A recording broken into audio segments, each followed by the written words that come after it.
نیک عمل یوں ہی نہیں ہو جاتا. کچھ اعمال ایسے ہوتے ہیں جن کی ماں باپ عادت ڈال دیتے ہیں، جن کے بڑے ان کو عادت ڈال دیتے ہیں.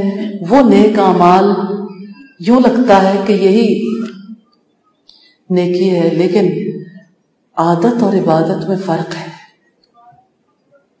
جو کام اللہ کی خوشی کے لیے کیا جائے وہ عبادت ہے، اور جو کام روٹین میں کر لیا جائے وہ عادت ہے. کسی کو جھوٹ بولنے کی عادت ہے تو کسی کو سچ بولنے کی عادت ہو سکتی ہے.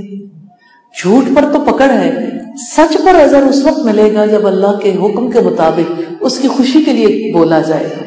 شوہر کی اطاعت کرنا ایک کامیاب عورت، ایک مسلمان عورت اپنی ذمہ داری خیال کرتی ہے. اگر وہ اس اللہ کا حکم سمجھ کے شوہر کی اطاعت کرتی ہے تو اس پر اجر پاتی ہے، اور اگر وہ شوہر کی خوشی کے لیے یہ کام کرتی ہے تو شوہر تو اجر نہیں دے سکتا. تھوڑا وقت اچھا گزر جائے گا، کچھ دیر کے بعد شوہر کا موڈ پھر خراب ہو جائے گا.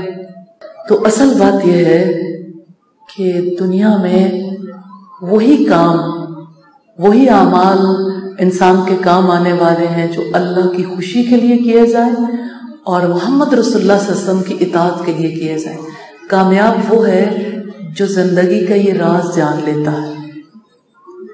اللہ کی خوشی سب سے بڑی چیز ہے، اللہ کی رضا سب سے بڑی چیز ہے.